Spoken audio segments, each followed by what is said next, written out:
this video, I'm going to be showing you how to create that very beautiful beaded Christmas tree for the winter mitts here, and we'll also very briefly revisit adding sort of single beads into your crochet.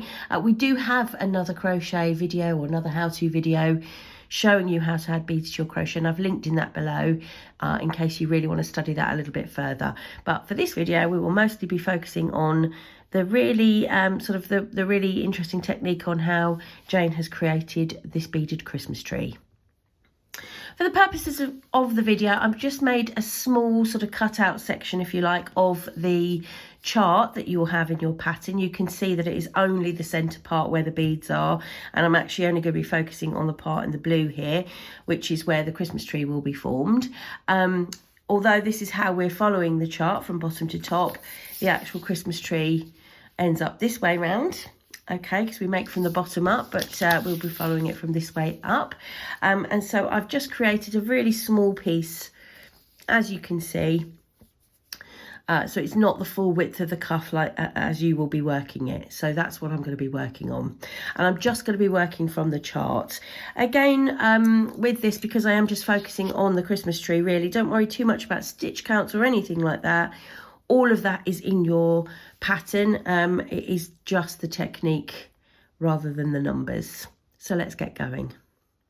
Okay, I'm not going to focus on how to read the chart too much, but as you will probably already know, each of the little squares represents a stitch, and where we've got a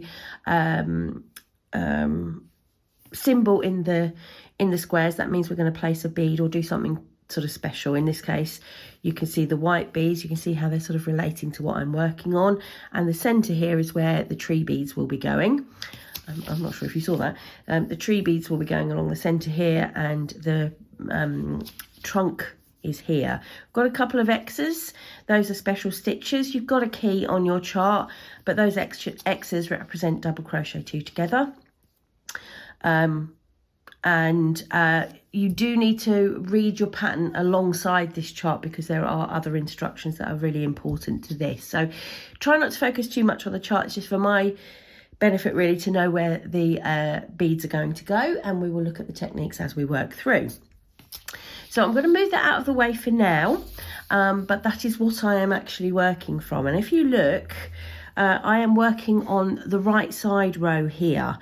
You can place beads on both right and wrong sides, and on this row I'm placing on the right side. So this will be a beaded half treble to the front. So I'm going to make 3 double crochet because my pattern or my chart requires 3 double crochet, and then I am going to place my next bead. Now my beads are all threaded on. You'll have done that sort of before you started this. My beads are all threaded on in the correct order, and I'm going to just bring them a little bit closer to my hook when I'm ready to place a bead. I don't want to fill, I need to keep some yarn free to actually make the stitch, but I do need the beads a little bit closer. So I'm going to be placing this green bead, which is the first of the Christmas tree, and I'm pulling that all the way down against, so it's kind of flat against the work. Can you see it's all the way down against my crochet work? It's a half treble, so the yarn goes around the hook, just moving those others out of the way a little bit, and my hook goes into the next stitch, and I will pull up my next loop. So I've now got 3 loops on the hook, as you would expect with a half treble, UK terminology, and that bead is at the back. So if I finish my stitch now, that bead is going to sit at the back, and that is not what we want. So I'm just going to use my finger and slide it over the hook so that it sits at the front. Okay, and that is how I'm going to finish my stitch. I'm just holding it in place with my other thumbnail there. Just going to finish my stitch like so. Pull those out of the way for now, and you'll see that that bead is now sitting at the front of the work. One more thing before I finish, I'm just going to tighten that up a little bit, make sure it's at the front, and then tighten it up a little bit, and that will actually stop the bead from popping through to the back of the work. Let's do it again with the next one. I've got to make 3 double crochet to get to the position for the next bead. 1, 2, and 3. And again, I'm going to pull that bead down so it's really close to the work. make my first yarn around the hook, go into the stitch, pull through my loop. So there's 3 stitches, so 3 loops on the hook, bring that bead over to the front and finish the stitch, holding it again in place down here and giving it a little, sort of make it, or give it a pull more than you would with a normal stitch. That's just tightening it enough that it keeps the bead at the front. And also, because we are working a slightly taller stitch, we're making double crochets for our regular stitches and half trebles for our beads. So you can afford to give it a little tighten because you've got the extra little bit of height to do so. All right, so that is a beaded half treble to the front of the work. Okay, so this, I'm finishing up, this is row 4 I'm working at the moment.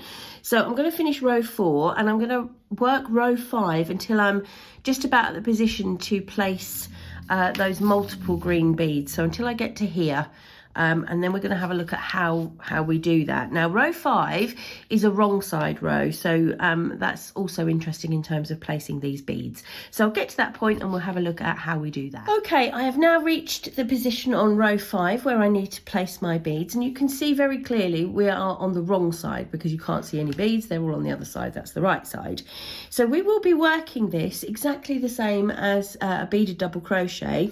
The only difference being there's 8 beads to place rather than just the 1. So with a beaded double crochet, all you would do, I'll just do a single one to show you as a reminder, you would pull your bead too close to the work, but it's behind. I would put my hook through the work into the next stitch, pull up the loop and complete the stitch. And if I turn the work, you can see that the little bead sits there nice and neatly and securely on the right side of the work.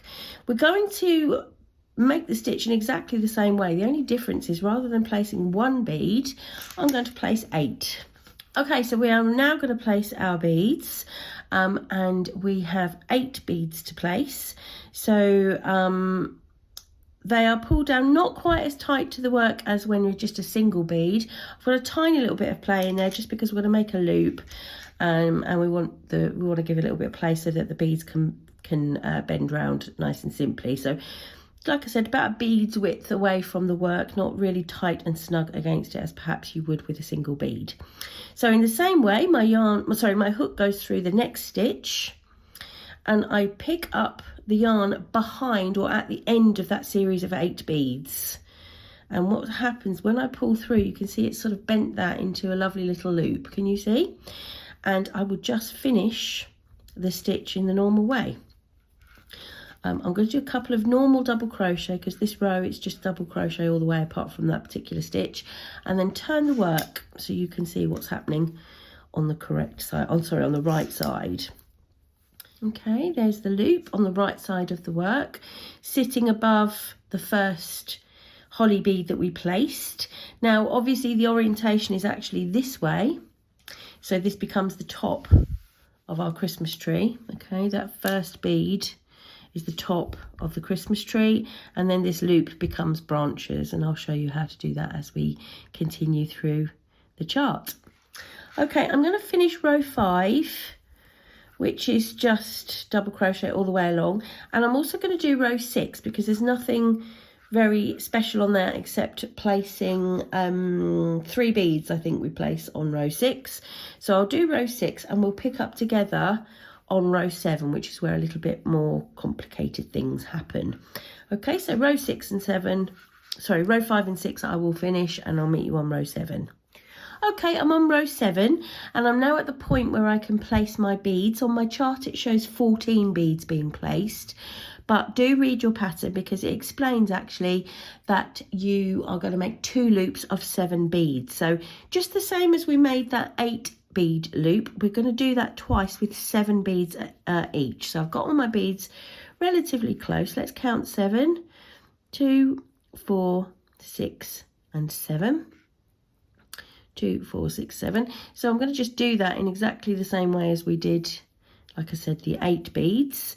So my hook goes into my next stitch, it goes behind or at the end of those beads, pull through and complete the stitch. Now, rather than move on, we're going to do the same into the same stitch. So you're going to create an increase here. So same stitch, pull my 7 beads down so they're close to the work.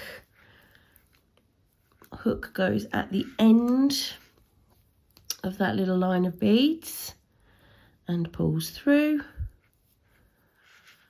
and finish the stitch. Okay, and for the rest of this row it is just straightforward double crochet, so I'm just going to finish that so you can have a look at from the front.